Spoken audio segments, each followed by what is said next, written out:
Hey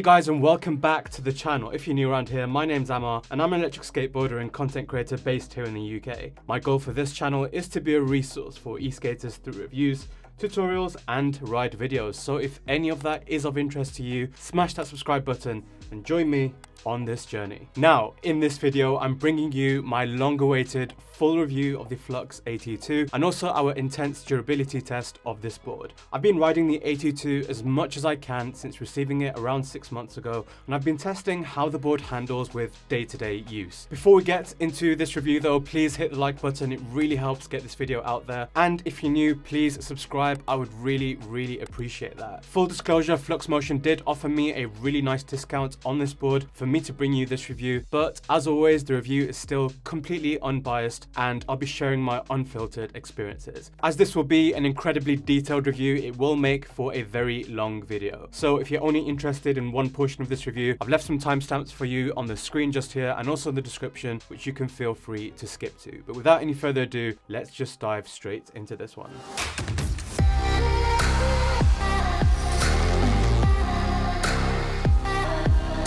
As always, I love to start by giving an overview of a board's performance because it really sets the tone for the rest of the review. The level of performance on the Flux is something I have craved personally for years as an e-skater. With a lot of boards on the market, there's always a compromise in the trio of range, speed and torque, but I'm glad to say that the Flux AT2 delivers in all of those categories. First off, the torque. The AT2 uses 6374 3500 watt Matec motors, and when you couple this with the enormous battery, you get to experience a totally thrilling acceleration experience. The only board I've owned which has torque comparable to the Flux is the X-Way Atlas 4-wheel drive, and with 4 motors you would expect that board to have amazing torque anyway. The off-the-line performance of the Flux easily surpasses the vast majority of premium electric skateboards. In a drag race with a pre-production Onzra Black Carve 2, which is a torquey board in and of itself, the Flux shot off the line and basically left the Onzra for dust. The Flux will keep going until it reaches its advertised top speed of 50 km per hour or 31 miles per hour, but will it stop there?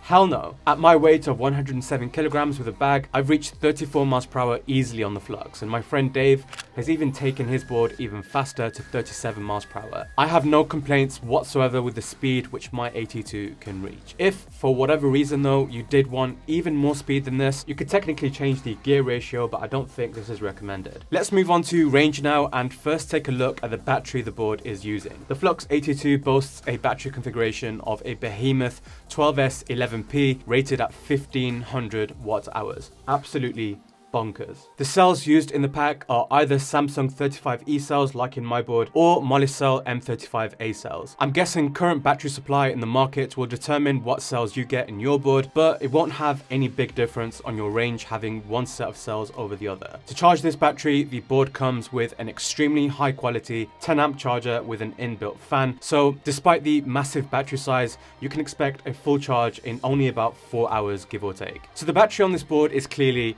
humongous. And as you can imagine, a range test would just take hours of straight riding to complete. So instead, my range test is split into 9 or 10 separate smaller rides, which were all tracked using Strava. The conditions for this test in general were as follows. My weight is 100 kilograms and I was carrying a 7 kilogram backpack throughout all of the rides. The temperature outside was between 7 and 12 degrees Celsius. The tires were inflated to 50 psi, and for about 8 miles of the test, the board was ridden in extremely harsh and wet off-road conditions. At some points, I was even towing another rider behind me. The remainder of the test was conducted on roads, and my riding style was aggressive, where I would carve hard and be very generous with the throttle. I didn't ride the board until cutoff, as this would be bad for the battery and it wouldn't really be realistic. Instead, I ended the test when I started to feel the board sagging a little and losing voltage. Fluxmotion advertised a range of up to 80 kilometers or 50 miles with the AT2. With the above conditions, I achieved 73 kilometers or 45.3 miles. Suffice to say, I am incredibly impressed with that figure. It's more range than I would ever need in a single day, and I will never suffer from range anxiety again so long as I own this board. What's more, this was aggressive riding, so if I was more conservative with the throttle, I could easily pass 80 kilometers and maybe even near 100 kilometers. The VX1 remote does flash to indicate that the battery is almost finished, which was something that I liked to see. I really love that Fluxmotion underestimate their specs. It's such a breath of fresh air seeing a brand do this in a market where many brands will overestimate their specs and leave their customers feeling underwhelmed. I think Fluxmotion are under-promising and over-delivering here, and that's always a great thing to see in my opinion.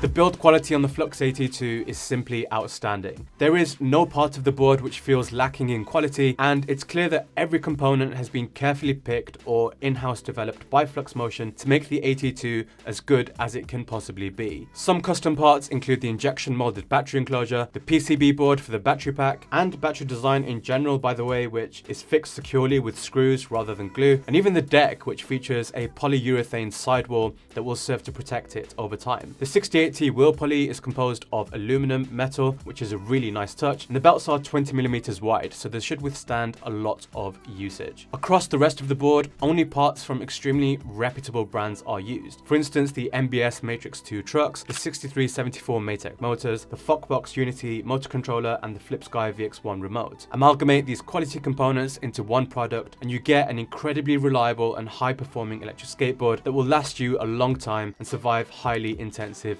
use. I've seen some owners of the Flux AT2 have already put over 1,000 miles on the board and faced no issues at all. Unlike some other boards I've reviewed on this channel, there is no corner cutting with the Flux whatsoever. It was clearly designed to be as refined and as best a board as it could possibly be, and the price was decided accordingly at a later point to match that.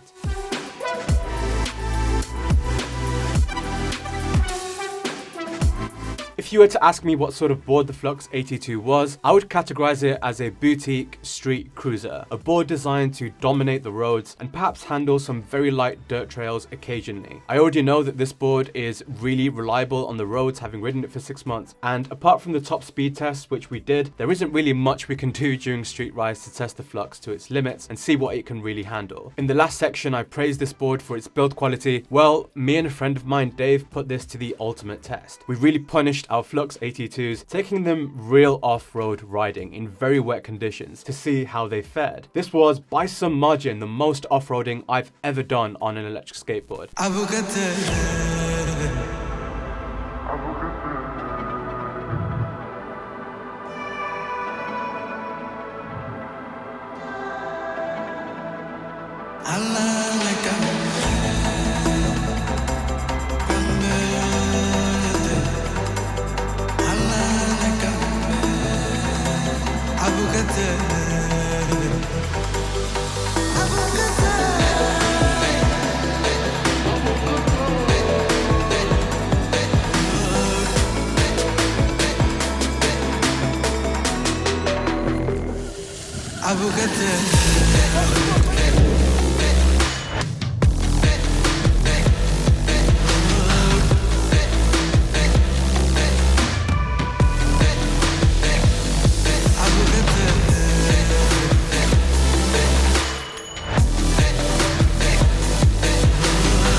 Go through there.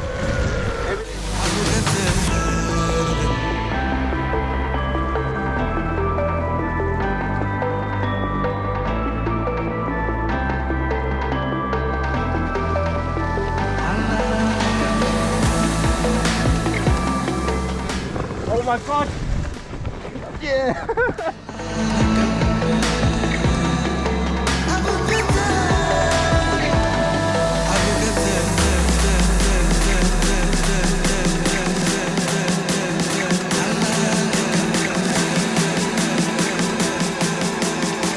Whose idea was this?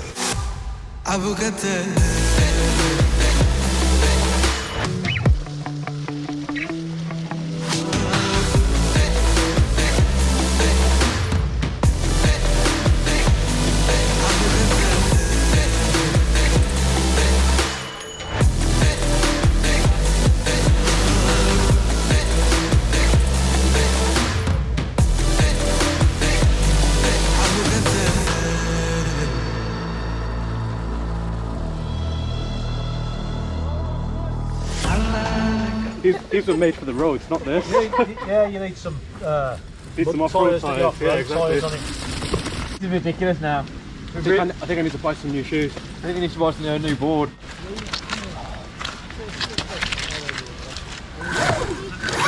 Oh, ultimate destruction of a board. Yeah, so that happens when you go off-road and you go a bit crazy. So we've abused the board, we've gone through crazy off-road stuff like that, and we've snapped a belt. Or Dave snapped a belt rather. My board seems to be still working completely fine. I'm not sure if we'll ever do a range test video. This is just...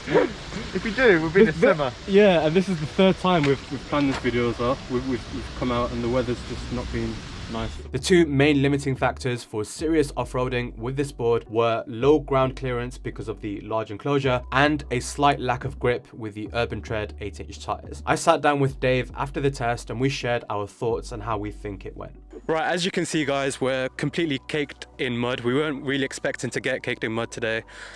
We actually set off to do a range test on the Flux. So we thought, really nice park on Dave's recommendation, Sutton Park.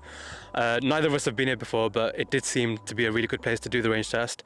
But we weren't quite expecting all the muddy paths and stuff. But long story short, we had a heck of a lot of fun, as you can see through all the B-roll. And Dave cracked a belt first, he snapped a belt, and then I followed soon afterwards. You've been the culprit both times, haven't you? First you broke it on your board, and then that wasn't enough for you, so you jumped on mine and broke it. No, I'm just joking. But we really abused these boards today. And don't recommend this, by the way, do we? We don't recommend riding in the mud. Sure riding in the mud. Nor would Flux. These are not off-road boards. Please don't get this twisted. But we really, I guess, unintentionally, because we didn't set out to ride through mud, but we ended up in it, and we thought we might as well just put the boards through their paces and see what they can really handle. And you went sort of crazy on the board, didn't you? Yeah, we got a bit muddy from day one. 100 yards down the road and we were covered in mud. Yeah, and at that point we were like, you know what, we're going home muddy anyway, so we might as well just... My feet are soaked. These brand new trainers, these are. And so are mine. And mine. Absolutely soaked through. Yeah, but we're really impressed with how the boards performed, I think. What do you think of how the boards fared today? I mean, we got 2 snap belts, which it is like nothing in the grand scheme of things. It's like what, 20-30 euros to replace. Yeah. And if you're going to be off-roading the way we've off-roaded today that you'll see in the footage, it was literally crazy, like through mud, through branches, leaves, twigs, everything, roots, literally you name it. So you can expect to break, snap 1 or 2 belts there. But even after all of that pain, and after I think it was 20 kilometers or something, we've still both got 3 bars out of 4 on our boards. Yeah. And it's just crazy to think that we could do all of that 3 times over. Yeah. And my feet can't take anymore. No, my feet nor my body can. And I think my clothes will probably start ripping apart as well. But my feet, oh yeah. But yeah, how happy are you? You would not have range anxiety on this, will you? It was a much more flexy deck on the Tramper, the design for that, as well as having bindings on the Tramper. So it's quite a different board, to be honest. But I definitely... They're totally different boards, and what we've done today is basically what you should have been doing on a Tramper. Yeah. Not gonna lie. But I tell you what, I am incredibly impressed with the Flux. Like, I didn't think it could hack even 50% of what we put it through today. Yeah, it's really good. Literally, slick tires as well. Some of the inclines that you were doing with the mud and everything was just absolutely insane. Yeah, and we never had any issues with the power. The only issues I guess we did have is with the grip, and that's just because we've got the wrong tires on. But that's easily fixed. Then again, this isn't an off-road board. I think this is more of a long-range city cruiser or road cruiser than an off-road beast. Alright guys, so this is now the next day after that footage which you just saw with the crazy torture which we put this board through with all the mud and all the wetness. And as you can see, I've popped off the enclosure here, and if we just take a look from the outset, you can see that they've got this sort of thick rubber seal which spans around the whole circumference of the deck. And this has really done an absolutely fantastic job of keeping all the mud out and all the water out, I can tell you that straight away. And now guys, the moment of truth. So let's see if there's any moisture at all on the battery itself. No moisture at all there. ESC seems perfectly fine. Wires are all dry. All dry around here. Right, okay, so there's a bit of mud here. But is this the corner? Yeah, that's the corner. So this is the corner where I actually lost the screw a few months back, and I didn't, just like a complete idiot, I didn't replace this screw. As you can see, the screws go all the way up and all the way around the deck. This is the one place where I lost a screw and did not replace it.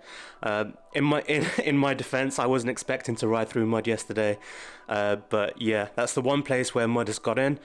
It's got in a little bit here. The ESC is still completely dry, as you can see. No water ingress. If there was any water ingress, it seems to have dried by now. But yeah, little bit of mud, not too much. I'm not sure how much the water seal would have helped here. The silicone seal around the enclosure deck, the bottom of the enclosure. But yeah, overall, I think I would give this a 10 out of 10 in terms of waterproofing. Really fantastic job, as long as you have your screws in place. And that's just a reminder, don't be a fool like me. If you lose a screw, replace it as soon as possible, because literally from the outside of the board you can look straight into the battery enclosure because of this missing screw. You've got a little distance here, you've got a little gap, and that's all your dirt, your moisture and stuff is going to come straight through there and enter probably the most vulnerable part of the board, which is the back here where the ESC and the brain of the board is placed. But whilst we're here, we can have a look at this PCB battery. I'm not going to take it apart, although I'm sure some of you would love for me to do that, but I'm not competent enough to take it apart and put it back together. But yeah, as you can see, it's just really nice, really well made, fantastically made. You can see it's just a really clean built on a PCB because the deck is slightly flexible. It is generally what you would term as a stiff deck, but it does have a tiny bit of flex to it. And in order to accommodate that flex, the battery does need to be slightly flexible too. And it's made on a PCB. I'm not sure if you can see this here, but you can actually flex the battery just a tiny bit, just enough to help with a bit of foot fatigue on those really long journeys. At the front of the board here, you have this cable which goes straight into the accessories port, which I've probably showed you earlier on in this video. But yeah, overall, inside the internals, I would give the waterproofing a 10 out of 10. I'd also give the build quality a 10 out of 10. I'm really, really impressed with Flux. Well done. It's a thumbs up from me.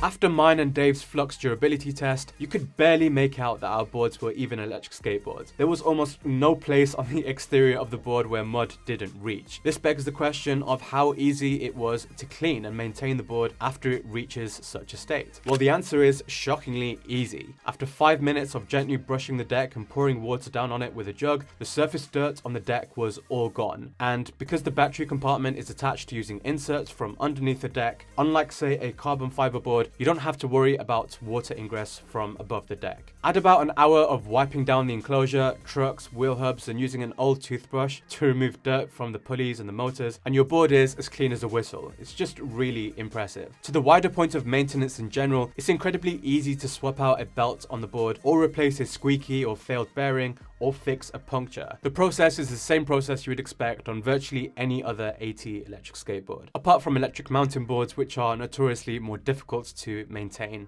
at least in my opinion.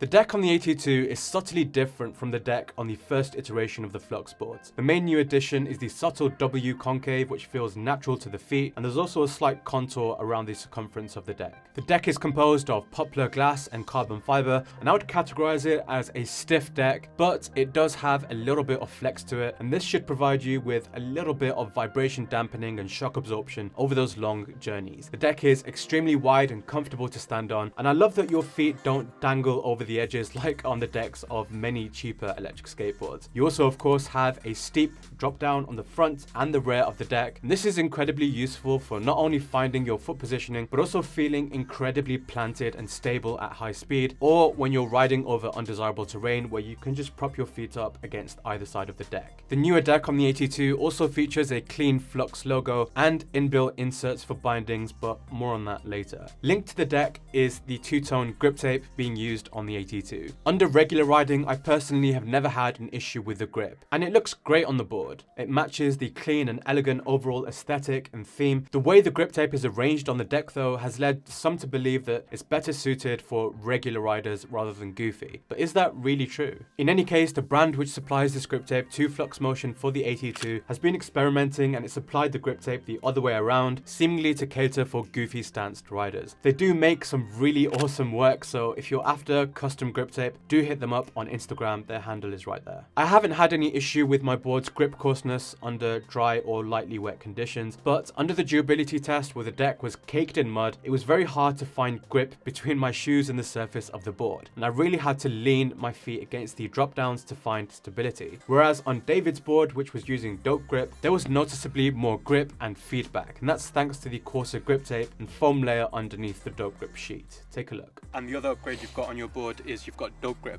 Yeah, it's really good. It's really good. Yeah, seriously good. It's one of the first upgrades I did on your recommendation, actually. Once you cut it and you fit it, it's very, very coarse, so it's very grippy on whatever shoes you wear, and it also gives you that padding as well, doesn't it? Today was almost like the perfect test for DopeGrip in wet and muddy conditions. Because what I found was, like, honestly, we were not expecting the level of mud that we came across, but what I found was my deck just got completely caked in mud and it was just so wet and slippery.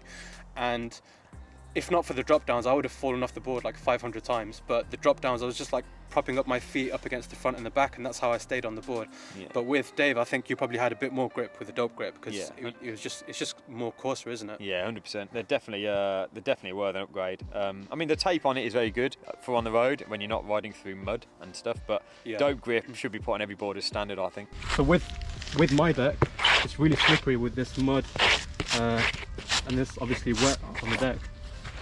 How's your deck? It's definitely grippier than mine. Quite a bit grippier, yeah. It's a lot coarser, isn't it? It's a lot coarser.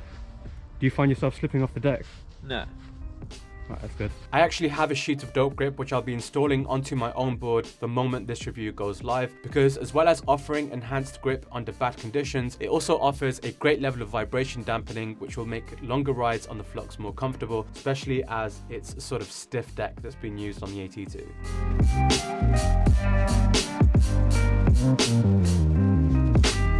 When it comes to water resistance, I would say the Flux AT2 is incredibly water resistant, and the brand have said that their boards are not waterproof. As you can see from the durability test, the entire board was caked in the mud, and by the end of our ride, virtually the entire board was very wet to the touch. The underside of the deck has a rubber-like seal which prevents water and dirt ingress from entering the deck, and it's obviously very, very effective. If you're planning on using accessories like the DopeGrip with your Flux, a word of caution that it will slightly compromise the water resistance of your board, because the cable will make an entry point for water in the rubber seal. But I don't think the DopeGrip itself is water resistant anyway, so you shouldn't really be riding your board under wet conditions if you have it attached to the board.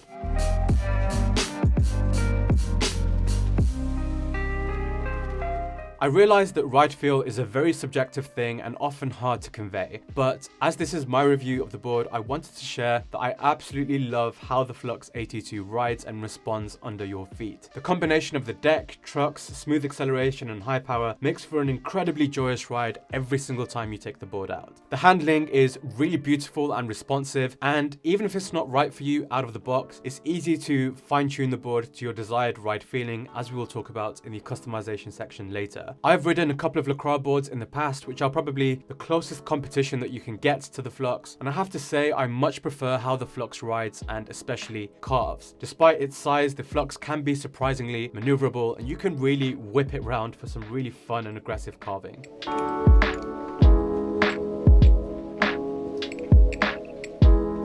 The AT2 ships with the FlipSky VX1 remote controller, and I have no qualms at all about the controller. When it comes to a high performance board like the AT2, more than anything else, I want a remote which is reliable, durable and safe. The VX1 ticks all of those boxes. I'm not bothered that the remote doesn't have a screen. In fact, I like the simplicity in its design, as it makes it more durable and also cheap to replace in case you lose or damage it. The one thing I don't like about the remote is that it uses micro USB to charge rather than USB-C, but this isn't really a huge deal. You can change your board's riding mode using the remote, though I just stay in the top speed setting, and also track your board and remote's battery level through the lights displayed on the remote. If you did prefer to have a screen to check this information, as well as a live speed display, you can email Fluxmotion to see if they can ship your board with the FlipSky VX2 instead. Talking to Dave about the remote, I found that he shares my exact thoughts. It's a simple, reliable, almost indestructible remote.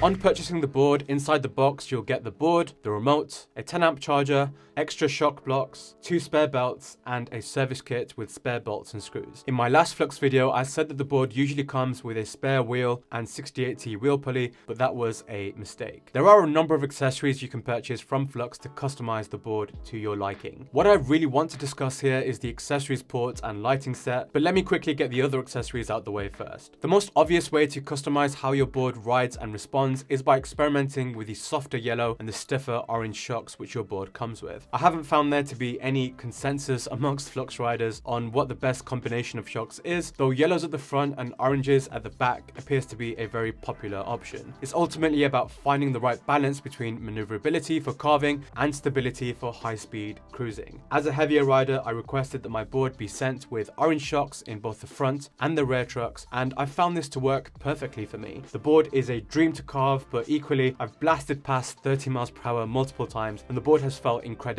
stable. Dave initially was using orange shocks too, but he is obviously lighter than me, so he has switched to yellows at the front and rear of the board. His board is now incredibly carvy and responsive, but having this setup, I think, makes the board more susceptible to speed wobbles. Let's talk to Dave about that quickly. Right, so we were talking about carving hardcore on the Flux, and I guess what really ties to that is stability, you know, being able to carve versus having stability at high speed.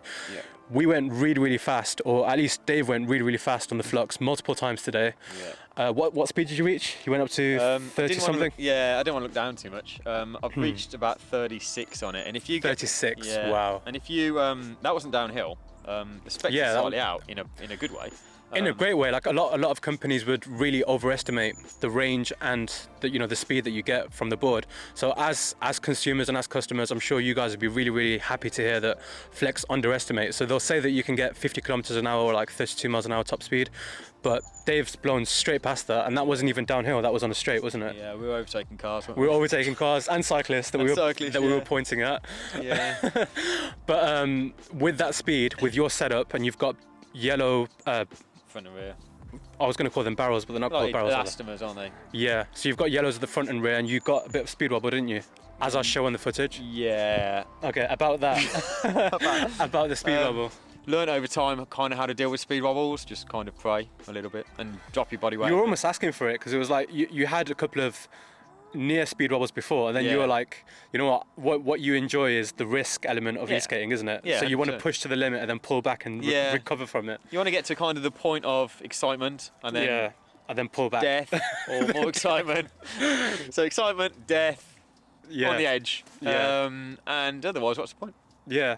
So you got that speed wobble did look really nasty. I think I'd probably be eating asphalt, but I don't know how you recovered it, but.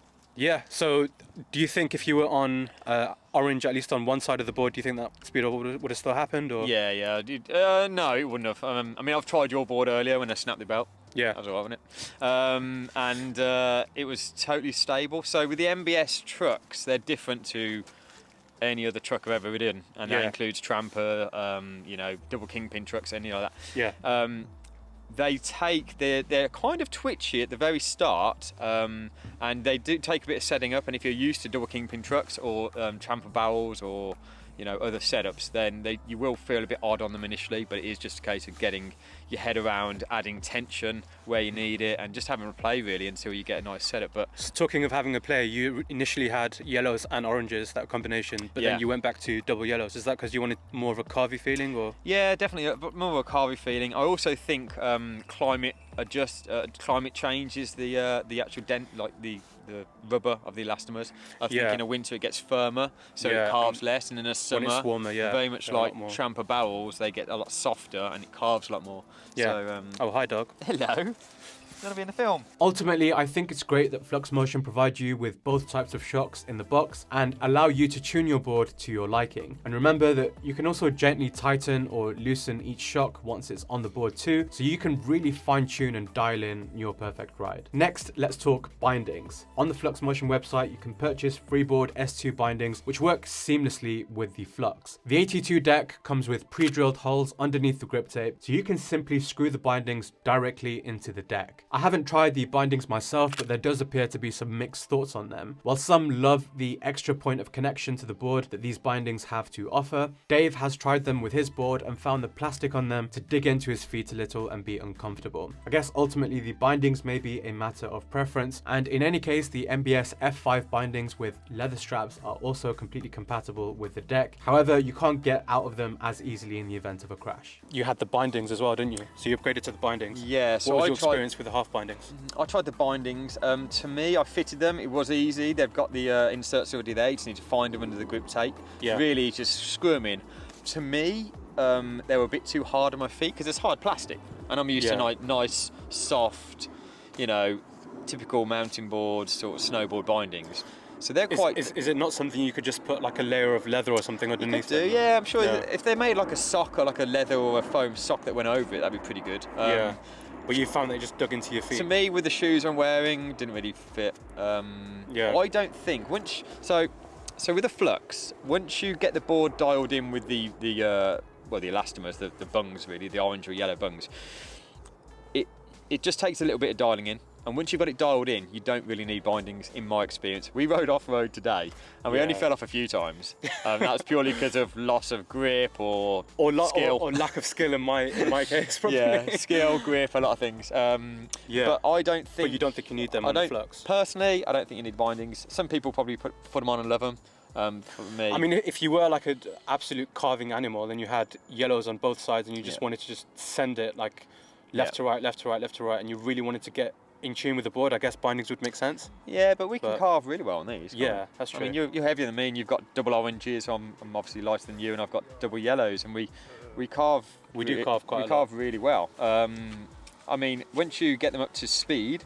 on the yellows, you will get maybe a bit of speed wobble that we'll probably see in the video later. Another customization you could make to change your board's aesthetics is to change the hubs on the wheels. Since the board is using MBS Matrix Rockstar 2 hubs, you can go ahead and purchase these hubs in different colors to transform the look of your board. I believe other tires are also compatible with the hubs, so if you wanted knobbly tires with off-road tread, or if you just wanted different color tires to switch up the look, that should be entirely possible. The Fluxmotion lighting set, let me tell you, at 5,000 lumens, will blow you away. The AT2 has an accessories port built right into the enclosure at the front of the board, and also a second accessories port under the motor wire covers, and these lights are designed to work seamlessly with those ports, plugging right into the board to tap power from the main battery. For a DIY noob like myself, this is just such a great feature because you don't need to worry about soldering or even taking off the board's enclosure to fit the cables. The light also mounts directly onto the MBS trucks for a really solid and secure fit. Of course, the other huge benefit you get here is that you never need to worry about charging the lights, as they are always being powered directly from the board's power supply. This is just so convenient, and it's two less things to worry about charging on your night rides. In terms of how the light performs, as I said, the front light boasts 5,000 lumens of brightness, and it will really allow you to both see and be seen during night rides. The rear light tops out at 200 lumens, but really for a tail light, that's all you need, and you don't want to be blinding drivers behind you anyway. Both front and rear lights have 3 different lighting modes which you can choose from, and even in the brightest setting, they won't be having any big impact on your range at all, as they are very efficient LED lights. The lights are made of metal and are rated to be splash proof, but more on this later. They definitely aren't cheap, and if you want the best of anything, it's just not going to be cheap. They come in as a pair at 195 euros including tax, or about $220, and I've seen almost identical lights selling for around the same price elsewhere. If you wanted just one front or one rear light, I'm sure that you can reach out to Fluxmotion by email to arrange this. Yeah. You've got the Flux lights as well? Yeah, I got the Flux light. What's your experience with the Flux lights? They're really good. I mean, they're pretty easy to plug in. They're pretty easy to fit. It's like a 5-minute job each end.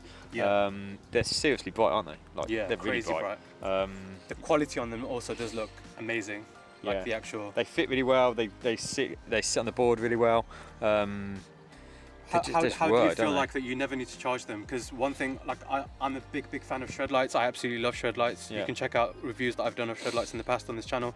But the one thing with shed lights is obviously they're completely separate to the board, so you always have to worry about charging them and making sure they're charged enough for your night rides. But with the Flux lights, they tap power straight from the board's battery, don't they? You don't need to worry about plugging them in, finding cables, any of that. You just literally, once they're on, they're on. You press the button once for low, twice for medium, and obviously 3 times for high power. Yeah, I mean, I'd say they're probably too. I'd say the front light's probably too powerful for on the road. Really, it's like blind people. Do you actually get to see far ahead? Yeah, you do. Yeah, on the road? Yeah. You do. It's not going to light up the world, but it's far enough, especially on the pavements. Although these lights are amazing, I guess if Fluxmotion wanted to take things to the next level, next time they may consider developing a rear tail light that also functions as a brake light. And considering that the Flux AT2 is more of a long-range road cruiser than an off-road board, a brake light really makes a lot of sense and will really allow for even safer night riding. I really love that Fluxmotion have been forward-thinking enough to provide these accessories ports, as they make their boards future-proof in a sense. There are untold possibilities of accessories that can be designed that can utilize these ports. Maybe another thing the brand can work on is an adapter cable which outputs to USB-A, so you can charge your remote or your phone from your board's battery in the event of an emergency.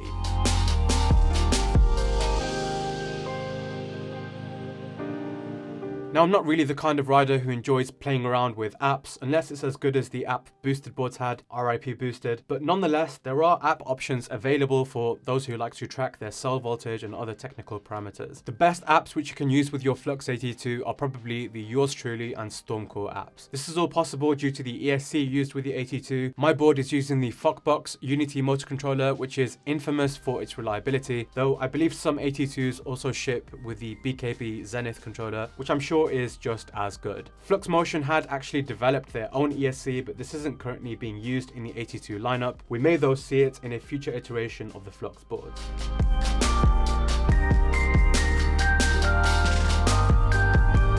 The Flux AT2 comes with a 2-year warranty as standard, which is really just fantastic, especially when considering that some Far Eastern brands limit their warranty to 6 months. A long warranty though is superfluous and useless without excellent customer service, and I'm glad to share that you will enjoy an outstanding standard of customer support from Fluxmotion. You'll be very hard pressed to find anyone who critiques it. When the Fluxmotion brand was first started, I mistakenly thought that they were new to the world of eSkate, and I was a little doubtful of their warranty promise. Little did I know though that the owner of Fluxmotion is the same owner of the Electric Board Solutions store, a store which is renowned and well respected in providing eSkate parts to both the community and to other brands as well, and a store which has been running successfully for a number of years now. I then saw that the Electric Board Solutions brand had an extremely impressive Trustpilot review score, and they have obviously translated the same level of high customer service into the Fluxmotion brand, which also now boasts an extremely high Trustpilot rating. Fluxmotion will always get back to your queries and concerns quickly. I think the best place to reach them is by email, but you can also DM them on Instagram or speak to them by live chat on their website. I would usually end my customer service section here, but during the durability test I showed earlier in this video where we tested our boards to the limit, we also incidentally tested the Fluxmotion lighting set to the limit. And by the end of the ride, Dave's rear light had started to play up and was obviously faulty. The lights are advertised to be splash proof, and even though we probably went far beyond just splashing the lights, when Dave reached out to Flux, they got back to him on the same day and agreed to send a replacement rear light. I think this is a good illustration of the level of customer care which Fluxmotion dedicates towards their customers, and really being able to enjoy this high level of customer service for 2 years when you purchase a board or product from them is massively reassuring, and it really places you at ease, because let's be honest, who isn't nervous before spending this much money on a board? Actually, talking about the price,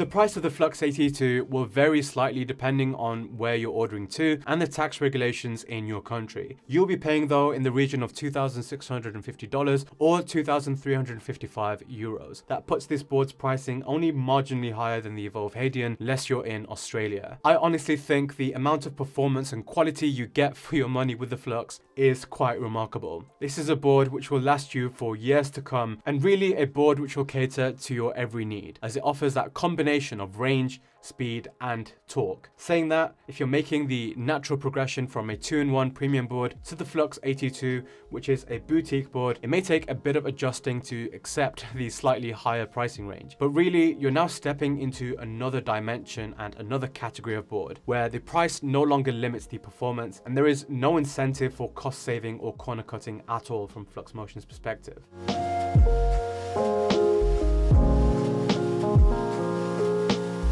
I want to briefly talk about a couple of things which don't really fit anywhere else in this video. Firstly, weight. To achieve that crazy range which I shared earlier, this board has a lot of battery to carry, and that makes this a very, very heavy electric skateboard, though still nowhere near as heavy as some of the boards from LaCroix and Cali NYC. The AT2 comes in at 17 kilograms or 37 pounds, so you'll be happiest when the board is under your feet. Taking the board on public transport occasionally is fine, but personally, I wouldn't really recommend doing it daily, as it could be tiresome and it could result in some injury over time. The board is designed to be the transport rather than taking you to the transport. I also wanted to give a disclaimer to new eSkaters purchasing this board. The Flux AT2 is extremely powerful and by no means a toy, and in the wrong hands, it can seriously injure you or someone else. I would highly recommend starting off with stiff orange shocks to reduce the chance of speed wobble and riding in a lower speed mode on the VX1. I would also advise both new and experienced riders to wear as much protection as possible when riding this board. It's such incredible fun to ride the AT2, and having this much power literally at your fingertips can be very dangerous. With great power comes great responsibility, and we all share a responsibility to ride safely, to portray our sport of electric skateboarding in the best light possible. So at the very least, wear a helmet, preferably a full face helmet like mine from Nobleman Tech, who are incidentally my channel sponsors. I really love their TK02 helmet as it looks stylish, but crucially meets all these safety tests as well. Use my discount code AMAR for money off your purchase. You should also try to wear gloves or wrist guards and elbow and knee protection.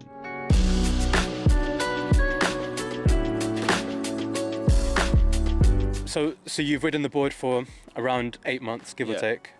What's your overall opinion of the board? You've had plenty of rides on it. You've done a few modifications. Yeah. How happy are you overall with purchasing a Flux AT2? Yeah, really good. I mean, I opened the board up to fit the DeVega. No experience about DIY eSkates or anything. Open up, everything is sealed really well. Everything looked like it should. There's no it looked water amazing ingress. inside. Yeah, it's really well done. Well sealed. Very well done. It's a very good, reliable board so far. The backup's been really good as well with Frederic at the Flux. The customer service I think is fantastic. I haven't had to use it yet because the Flux is really reliable, but from what I see online and from what I see of other people, his customer service is hands down one of the best. Yeah, he gets back to you straight away as well. Yeah, I'd buy another one again. You'd buy another one again? Yeah, all day long. It's reliable. It's ridiculously fast, isn't it? So yes, I mean, there's not much to critique about the board, is there? No, I mean, you're really hard done by to critique the board. We both love it. Everyone who we know who's got Fluxes love them. Yep. There's no bad feedback on customer services or anything or about the board. I've never, even on the Facebook groups, the owners groups, I don't see any problems with the boards. No problems at all, yeah. I mean, the boards are more pricey than your typical boards, but they're definitely not the price of the more expensive boards. So it's kind of in the middle, isn't it, of the boards? I would say it's at the bottom of the boutique board price range. Yeah. And despite that price, I think it's actually one of the best boutique boards that you can get, having tried a LaCroix myself and a buyer board. Overall thoughts on the board? Just go and buy one. Go and buy one. Yeah, I think I would share that sentiment. But yeah, thank you so much, Dave, for sharing your thoughts as always.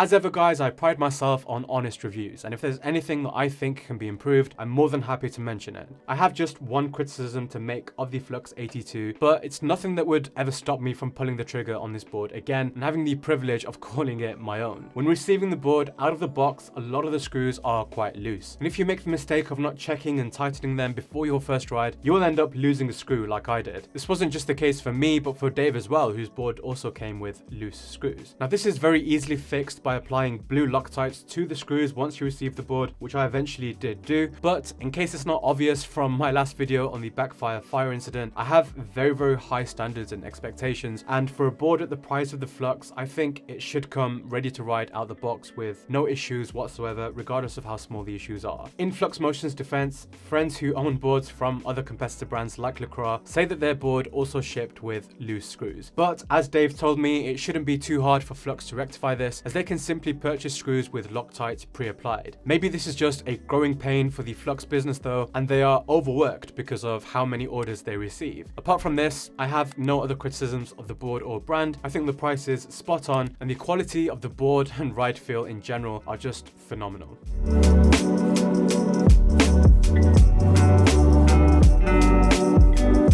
So guys, in conclusion, I am thoroughly impressed with the Flux AT2. I've owned around a dozen electric skateboards over the last couple of years, and all of them in some way have compromised in one area to excel in another, such as offering speed over torque or torque over range. The Flux AT2, however, just dominates in pretty much every single category. You can enjoy insane range, speed, torque, carving, smart features, and the list just goes on. The one criticism I mentioned is overlooked by the compounding positives of this board. However, I would really like to see Fluxmotion address this with their future iterations of boards, especially as the AT2 is so powerful and all screws should be intact and tight when traveling at high speeds. Notwithstanding this, it really makes me excited seeing products this good on the market now, because things can only get better from here. And boards and brands like Fluxmotion are going to push the boundaries of innovation and provide the electric skateboard market with products that will blow us away. I highly recommend the Flux AT2 to anybody who's interested in purchasing one, unless you know for sure that you don't have the necessary skill level to be in control of the board. In which case, I would say purchase a budget or a premium board first and get to grips with eSkating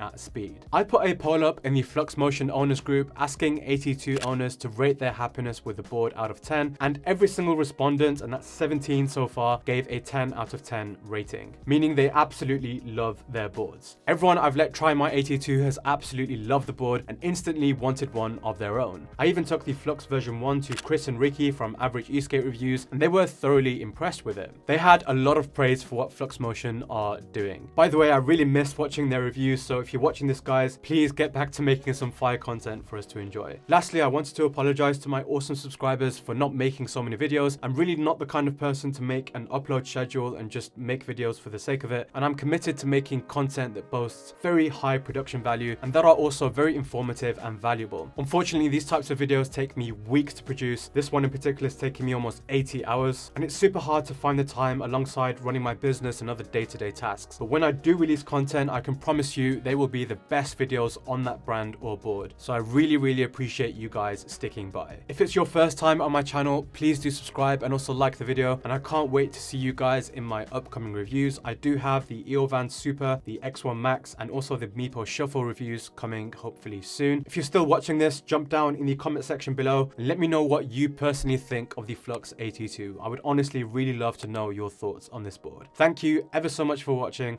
and I'll see you guys on the next one. Peace. Because a lot of reviews will just be the board riding in a straight line, won't really be putting the board through its paces, but today I think we've really stretched the board to their limits, wouldn't you say?